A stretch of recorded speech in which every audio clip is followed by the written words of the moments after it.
Shalom. Kembali berjumpa di dalam program Bible Study CK7 pada hari ini, saudara, di mana kita akan melanjutkan pembelajaran kita, yaitu dari kitab Bilangan pasal ke-28.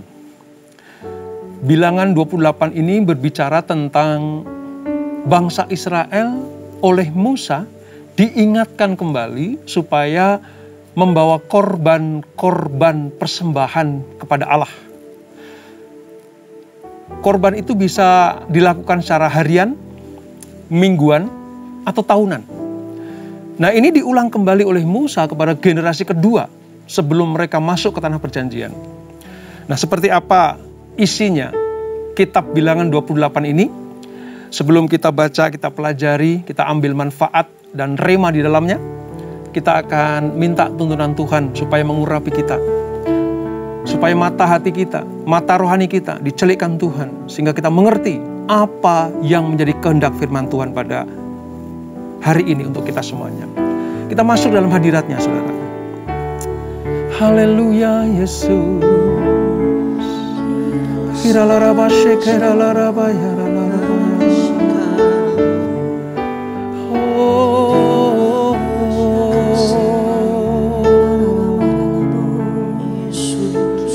Kami sembah Engkau,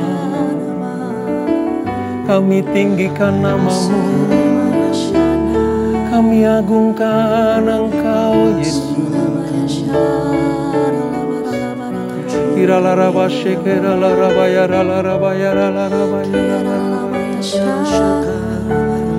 Terima kasih Tuhan, terima kasih Yesus. Ketika ku hadapi kehidupan ini, jalan mana yang harus ku pilih? Ku tahu ku tak mampu, ku tahu ku tak sanggup. Hanya Kau Tuhan tempat jawabanku. Aku pun tahu ku tak pernah sendiri, sebab Engkau Allah yang menggendongku. Tangan-Mu membelaiku, cinta-Mu memuaskanku. Kau mengangkatku ke tempat yang tinggi. Janji-Mu seperti fajar pagi hari, yang tiada pernah terlambat bersinar. Cinta-Mu seperti sungai yang mengalir, dan ku tahu betapa dalam kasih-Mu. Amin Tuhan. Terima kasih Yesus. Ketika ku hadapi kehidupan ini, jalan mana yang harus ku pilih? Ku tahu ku tak mampu, ku tahu ku tak sanggup. Hanya Kau Tuhan tempat jawabanku. Aku pun tahu ku tak pernah sendiri, sebab Engkau Allah yang menggendongku. Tangan-Mu membelaiku, cinta-Mu memuaskanku. Kau mengangkatku ke tempat yang tinggi. Janji-Mu seperti fajar pagi hari, yang tiada pernah terlambat bersinar. Cinta-Mu seperti sungai yang mengalir, dan ku tahu betapa dalam kasih-Mu. Janji-Mu seperti fajar pagi hari, yang tiada pernah terlambat bersinar. seperti sungai yang mengalir, dan ku tahu betapa dalam kasih-Mu. Janji-Mu seperti fajar pagi hari, yang tiada pernah terlambat bersinar. Cinta-Mu seperti sungai yang mengalir, dan ku tahu betapa dalam kasih-Mu, dan ku tahu betapa dalam kasih-Mu, dan ku tahu betapa dalam kasih-Mu. Haleluya. Betapa dalam kasih-Mu. Haleluya, Yesus. Betapa sempurna kasih-Mu. Kasih-Mu dalam tak syukur bagimu Tuhan.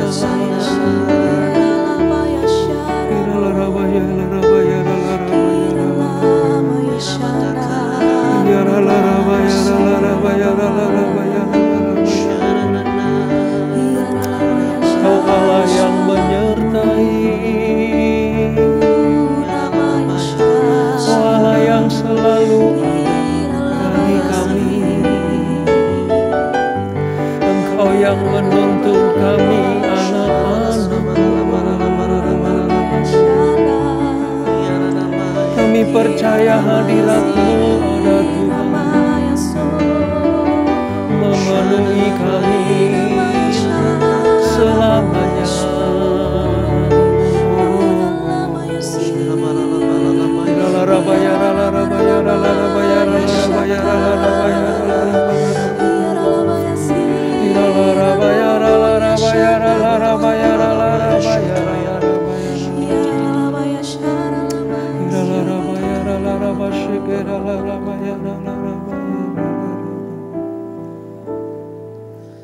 Sekalipun ku berjalan dalam lembah kelam, namun tangan-Mu selalu menopang hidupku. Saat ku dalam ketakutan, Kau hadir di sisiku. Kau berkata, jangan takut, Kau beriku kemenangan. Kaulah Tuhan yang berjanji, tak sekalipun Kau ingkari. Kesetiaan-Mu sungguh terbukti di sepanjang hidupku. Untuk selamanya ku kan setia melayani, mengasihi-Mu. Tiada Tuhan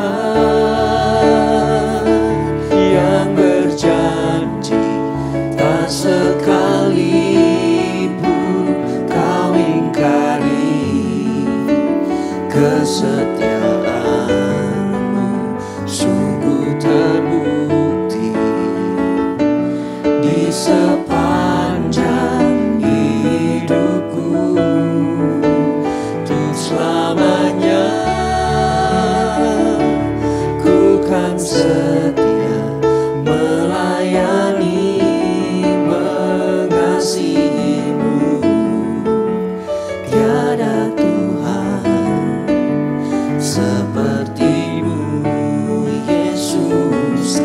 Kau Allahku yang setia.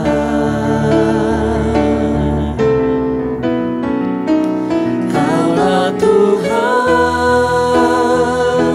yang berjanji, tak sekalipun Kau ingkari kesetiaan-Mu. Sungguh terbukti di sepanjang hidupku, untuk selamanya ku kan setia melayani, mengasihi-Mu. Tiada Tuhan seperti-Mu, Yesus. Kau Allahku yang setia. Tiada Tuhan seperti-Mu, Yesus. Kau Allahku yang setia. Tiada Tuhan seperti-Mu, Yesus. Kau Allahku yang setia. Amin, amin, amin Tuhan.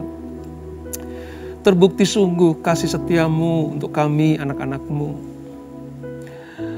Seperti Engkau mengasihi, menuntun, menasehati kepada bangsa Israel, generasi kedua di padang gurun, sebelum mereka memasuki tanah perjanjian. Engkau berikan kitab ulangan ini kepada mereka, supaya generasi ini masuk ke tanah perjanjian. Tanah yang dijanjikan Tuhan penuh dengan susu dan madu itu. Itulah bentuk kasih setia-Mu. Ya, sepanjang mereka berjalan di padang gurun, itulah lembah kekelaman. Tuhan sedang menguji mereka, memurnikan mereka, supaya menjadi umat kesayangan Tuhan, umat pilihan Tuhan. Demikian kami ya Tuhan. Kami sekalipun ada dalam lembah kekelaman, lembah bayang-bayang maut, namun kasih setia-Mu tidak pernah berubah. Kasih setia-Mu selalu ada dalam hidup kami, anak-anak-Mu yang taat dan setia. Dan sebagai bentuk wujud syukur kami atas kasih setia Tuhan, pemeliharaan Tuhan, dan berkat-berkat Tuhan yang kami terima, maka kami mempersembahkan hidup kami sebagai korban yang berkenan kepada Tuhan. Terima kasih Bapak. Kami akan melanjutkan pembelajaran kami dari Bilangan pasal 28 ini. Urapi kami Tuhan, urapi hamba-Mu, supaya lewat Bible Study online CK7 ini, kami semakin mengenal Tuhan, mengasihi, mencintai, dan hormat sepenuhnya kepada Allah satu-satunya dalam hidup kami, yaitu Tuhan Yesus Kristus. Terima kasih Bapak. Dalam nama Yesus, mari yang siap belajar firman Tuhan, sama-sama kita katakan amin. Amin. Baik, kita akan membuka kitab Bilangan pasal 28, saudara. Kita akan belajar kembali tentang korban-korban yang Tuhan perintahkan untuk dilaksanakan oleh bangsa Israel sebelum mereka masuk ke tanah perjanjian. Nah, pada kitab Bilangan ini, saudara, bangsa Israel diberikan sebuah ketetapan. Kalau kamu mau menjadi umatku dan aku menjadi Tuhanmu, maka inilah korban-korban yang harus kau berikan kepada Allah, kepada Tuhan. Nah, hari ini kita belajar tentang korban pagi dan petang, korban-korban Paskah, dan korban-korban pada hari-hari raya bagi orang Yahudi. Nah, mari kita baca saudara dari ayat 1 sampai dengan ayat yang ke-8 terlebih dahulu. Bilangan 28 ayat 1 sampai 8. Demikian firman Tuhan. Korban pagi dan korban petang. Tuhan berfirman kepada Musa, "Perintahkanlah kepada orang Israel dan katakanlah kepada mereka, dengan setia dan pada waktu yang ditetapkan, haruslah kamu mempersembahkan persembahan-persembahan kepadaku sebagai santapanku. berupa korban api-apian yang baunya menyenangkan bagiku. Katakanlah kepada mereka, inilah korban api-apian yang harus kamu persembahkan kepada Tuhan. 2 ekor domba berumur setahun yang tidak bercela, setiap hari sebagai korban bakaran yang tetap. Domba yang satu haruslah kau olah pada waktu pagi, domba yang lain haruslah kau olah pada waktu senja. Juga 1/10 eva tepung yang terbaik untuk korban sajian. Diolah dengan 1/4 hin minyak tumbuk, itulah korban bakaran yang tetap, yang diolah pertama kali di atas gunung Sinai, menjadi bau yang menyenangkan suatu korban api-apian bagi Tuhan. Dan korban curahannya ialah 1/4 hin untuk setiap domba. Curahkanlah minuman yang memabukkan sebagai korban curahan bagi Tuhan di tempat kudus. Dan domba yang lain haruslah kau olah pada waktu senja, sama seperti korban sajian pada waktu pagi. Dan sama seperti korban curahannya, haruslah engkau mengolahnya sebagai korban api-apian yang baunya menyenangkan bagi Tuhan. Nah saudara, yang kita baca ini adalah sebuah perintah Tuhan kepada bangsa Israel pada waktu itu, supaya mereka mempersiapkan korban-korban bagi Tuhan. Nah ini saudara, sebuah tindakan liturgis yang berpusat kepada Tuhan. Ada bentuk-bentuk beberapa ritual bagi orang Yahudi. Ada yang sifatnya insidental, sesuai dengan kebutuhan umat. Ya, ada peristiwa apa begitu, baru korban disampaikan. Dan ini tidak rutin. Ini korban yang sifatnya insidental. Ada pula yang secara rutin dilakukan setiap hari. Bukannya setiap hari, bahkan setiap Sabat, artinya seminggu sekali.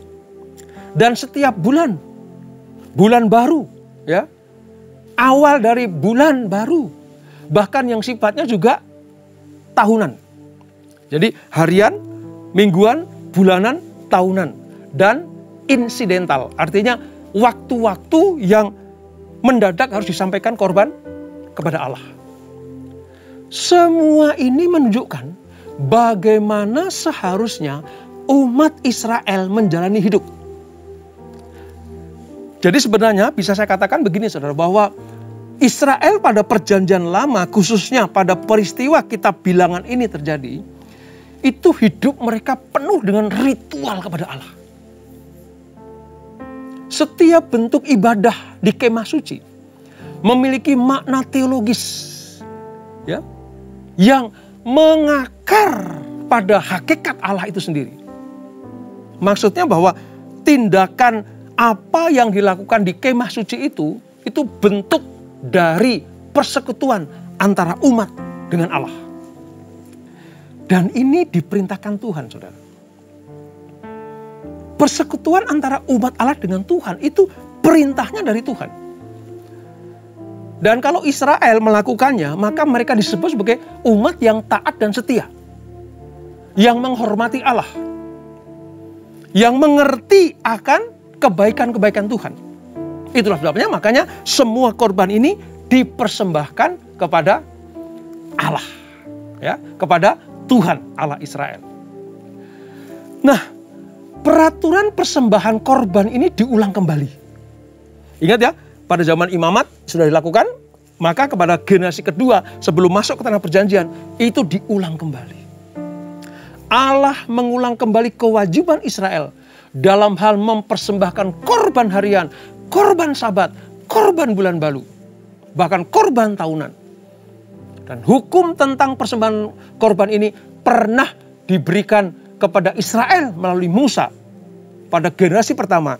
Dan ini juga nanti disampaikan kepada generasi yang kedua. Jadi dari generasi ke generasi sampai dengan kita saat ini, kita harus menghormati Allah, mengingat kebaikan Allah.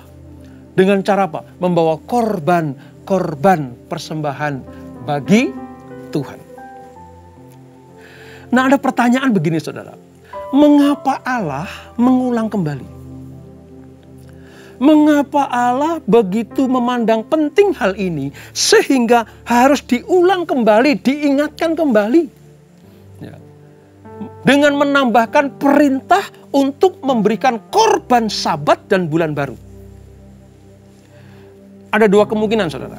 Mengapa Allah mengulang kembali? Yang pertama, Allah ingin agar Yosua dan para imam melakukan tugas yang sama seperti Musa dan para imam pada masa dahulunya. Kitab Bilangan ini memberikan sebuah pembelajaran kepada generasi kedua yang dipimpin oleh Yosua. Dengan mengulang kembali, artinya Yosua dan para imam itu disejajarkan dengan Musa dan para imam zaman Musa dulu. Makanya diulang kembali. Ini artinya bahwa kepemimpinan Musa dan kepemimpinan Yosua itu akan terus berkesinambungan. Korbannya juga berkesinambungan. Membawa korban persembahan juga berkesinambungan. Jadi tidak ada putus-putusnya. Ini alasan yang pertama, mengapa ini diulang kembali. Alasan yang kedua, untuk mengingatkan pentingnya persembahan kepada seluruh pemimpin dan umat Israel. Sebab memberi persembahan itu berarti bersyukur atas setiap perbuatan Allah yang begitu setia. Membawa bangsa Israel keluar dari Mesir. Memelihara mereka di padang gurun. Sampai nanti mereka masuk ke tanah perjanjian. Jadi persembahan ini diulang kembali, diingatkan pada mereka supaya mereka mengerti, menghargai atas perbuatan Allah yang luar biasa itu. Itulah sebabnya diulang kembali, diberitakan kembali, diingatkan kembali. Jika maksud Allah mengajar Israel agar mereka mengerti bahwa hidup, berkat, dan kekuatan semata-mata dari Allah, mereka perlu mengucap syukur atas segala perbuatan Allah dengan korban persembahan. Makanya dapat disimpulkan begini, bahwa korban persembahan yang dibawa umat kepada Allah itu bukan untuk nyogok Tuhan. Bukan supaya Allah berbuat ini, berbuat itu.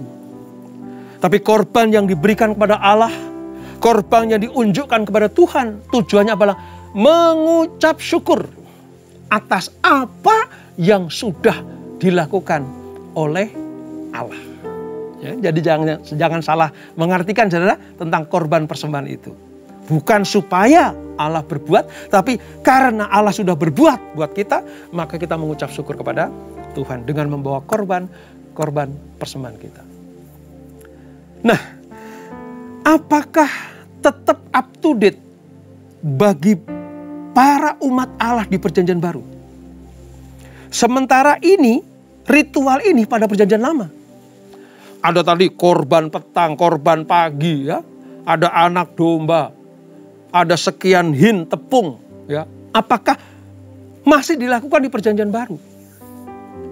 Saya mau katakan begini, saudara, bahwa Kristen perjanjian baru memang tidak secara plek, secara tepat melakukan seperti apa yang tertulis. Sebab apa? Sebab Kristus telah menggenapi hukum Taurat. Sehingga kebenaran diperoleh tiap-tiap orang percaya, termasuk saudara dan saya. Namun sekalipun Kristus sudah menggenapinya, artinya itu karena Allah mengasihi kita. Yesus mengasihi kita, maka korban persembahan kita berikan kepada Tuhan lewat Tuhan Yesus Kristus. Dengan cara apa? Mempersembahkan hidupmu. Mempersembahkan tubuhmu.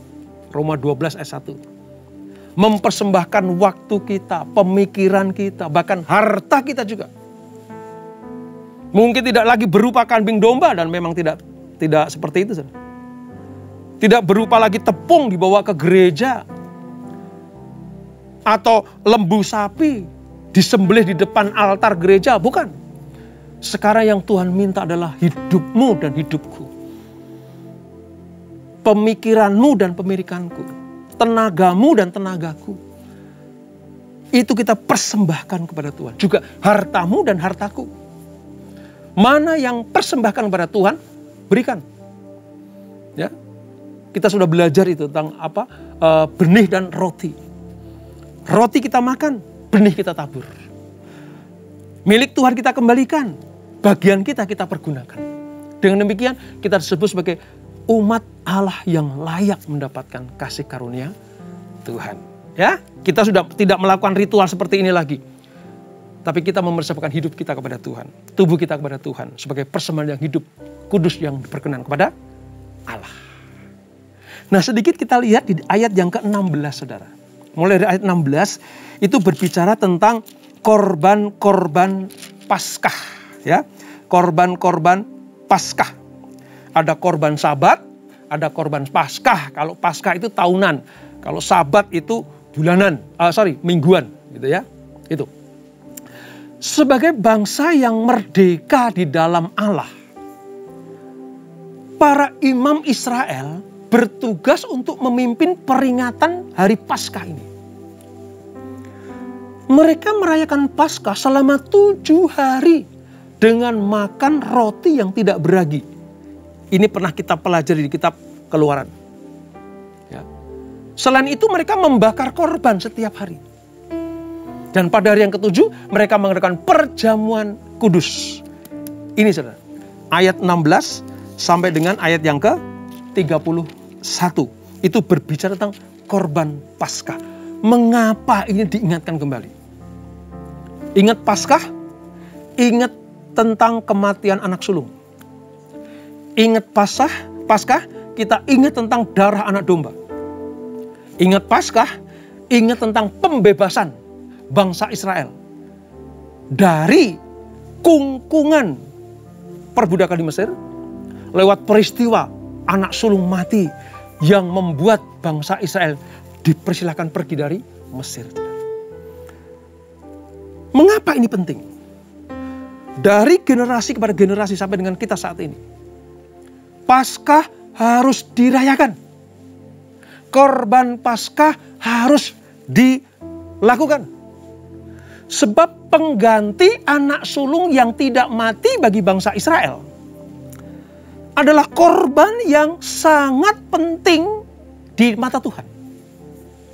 Ingat, kalian sudah ditebus, kalian sudah diselamatkan, malaikat maut sudah lewat dari pintu rumahmu.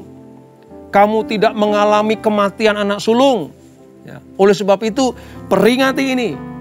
Jangan lupa peristiwa ini.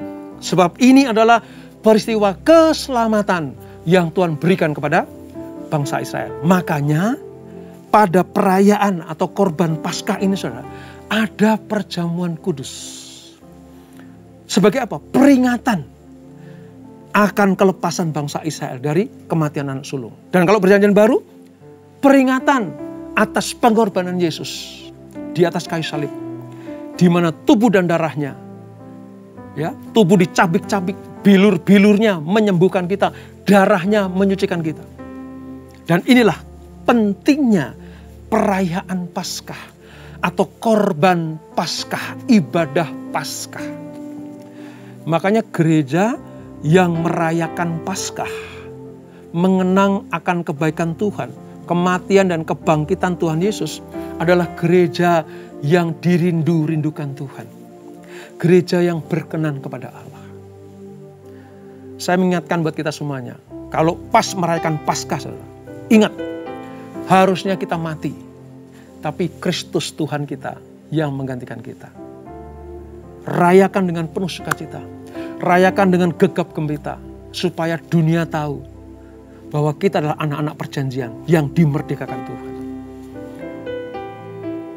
Saya pernah berkata di beberapa kebaktian, saudara, waktu saya menyampaikan firman Tuhan. Peristiwa Paskah itu adalah peristiwa yang sangat fondamen bagi bangsa Israel. Dan khususnya buat kita semuanya, umat perjanjian baru. Ini sangat penting. Sangat penting. Sebab selain kita memperingati hari kemenangan Tuhan, kemenangan orang-orang percaya, kita juga sedang mengingat bahwa iblis sudah ditaklukkan. Kuasa kegelapan sudah ditaklukkan. Peristiwa Paskah punya dua implikasi. Implikasi yang pertama adalah kemenangan atas kerajaan Allah. Yang kedua, kekalahan telak atas kerajaan kegelapan atau setan. Nah, kalau kita menjadi bagian dari kerajaan Allah, maka kita rayakan dengan sukacita. Tapi kalau kuasa atau kerajaan kegelapan, mereka akan apa? Ketakutan sekali, saudara. Sebab peristiwa yang paling menakutkan bagi iblis adalah kebangkitan dari antara orang mati. Itu paling ditakuti. Oleh sebab itu, sejak di Perjanjian Lama, blueprint Paskah ini, cetak biru Paskah ini harus dirayakan sampai di Perjanjian Baru. Makanya rutinitas, ritual perjamuan kudus itu ada dari Perjanjian Lama sampai Perjanjian Baru. Saudara lihat sekarang, kalau ada yang bertanya, adakah perjamuan kudus di Perjanjian Lama? Ada. Pada peristiwa apa? Tentang korban Paskah ini. Yang kita baca pada hari ini, yang kita pelajari pada hari ini. Bahwa lambang membawa korban Paskah kepada Allah, ibadah perayaan Paskah kepada Allah. Ingat ya, Bilangan 28 mulai ayat 16 sampai 31. Kalau nanti ada orang yang bertanya kepada saudara, adakah perjamuan kudus di Perjanjian Lama? Ada. Dan nanti di Perjanjian Baru disempurnakan oleh Tuhan Yesus. Itu sebabnya kalau saudara melaksanakan atau ikut dalam sakramen perjamuan kudus, ingat akan pengorbanan Tuhan. Pengorbanan Yesus buat kita semuanya. Itu layak dirayakan. Layak diucapkan syukur kepada Allah. Ibadah perayaan Paskah ini benar-benar menunjukkan kemeriahan, kemegahan yang menunjukkan bahwa mereka adalah bangsa yang merdeka. Sama seperti kalau Indonesia merdeka, tanggal 17 Agustus dirayakan dengan penuh hikmat, penuh sukacita. Ada makan bersama, ada sorak-sorai, bahkan ada perlombaan-perlombaan sebagai wujud syukur mereka atas kemerdekaan dari penjajah Belanda pada waktu itu. Dan Jepang pada waktu itu. Demikianlah orang yang merayakan Paskah itu bersukacita, meriah, megah. Karena kita sudah dimerdekakan dari perbudakan dosa. Kalau Perjanjian Lama, perbudakan Mesir. Hanya orang yang merdeka yang dapat menaikkan syukur dan bersukacita. Oleh sebab itu, ibadah perayaan Paskah Kristen dirayakan dengan wujud syukur atas kemerdekaan kita dari dosa. Pentingnya kita mengerti Bilangan pasal 28 ini adalah kita sudah diselamatkan. Maka kita membawa korban persembahan. Dan inilah Bilangan pasal 28. Kita tundukkan kepala. Bapak, terima kasih untuk anugerah-Mu. Terima kasih untuk pengertian-pengertian yang Kau berikan buat kami lewat Bilangan 28 ini. Tuhan mengingatkan kepada bangsa Israel untuk terus melaksanakan ritual ini. Terus mengingat-ingat akan pekerjaan Allah, perbuatan tangan Allah yang luar biasa bagi mereka. Dan sampai dengan sekarang, mereka sedang melakukannya, masih melakukannya. Walaupun bait Allah sudah tidak ada, tapi mereka tetap melakukannya. Walaupun tidak menyembelih korban, karena bangsa Israel tidak menyembelih korban kalau tidak ada bait suci. Tapi mereka mengingat, mereka mempersembahkan itu. Mereka merayakan Paskah dengan luar biasa. Bahkan hari Pentakosta pun mereka rayakan. Dan bagi kami ya Tuhan, anak-anak Perjanjian Baru, dengan mempelajari kitab Bilangan 28 ini, kami diingatkan supaya kami terus ingat akan kebaikan-kebaikan Tuhan. Tentang korban Tuhan Yesus di kayu salib menggantikan kami semuanya. Itulah makna kemerdekaan. Itulah makna pembebasan dari pengaruh dosa. Dengan demikian, kami disebut sebagai orang-orang yang merdeka, ditebus oleh darah dan tubuh Kristus sendiri. Layak kami merayakannya. Layak kami masuk dalam perjamuan kudus. Layak kami untuk bersukaria sebab kami dimerdekakan. Dan atas balasan kami kepada Allah, yaitu membawa korban-korban kepada Allah, Kau perhitungkan sebagai sebuah kebenaran dan menyenangkan hati Tuhan. Terima kasih Bapa. Berkati anak-anak-Mu, berkati keluarga demi keluarga, berkati kesetiaan mereka yang terus beribadah kepada Engkau, yang terus membawa korban-korban persembahan kepadamu. Berkati anak-anak-Mu yang berusaha, berbisnis, bekerja, sekolah dan studi, Tuhan berkati. Bagi yang memerlukan kesembuhan, pemulihan, Tuhan juga yang akan menyembuhkan dan memulihkan mereka. Terima kasih Bapak. Terima kasih untuk gerejamu CK7 yang memberikan wadah Bible Study online ini.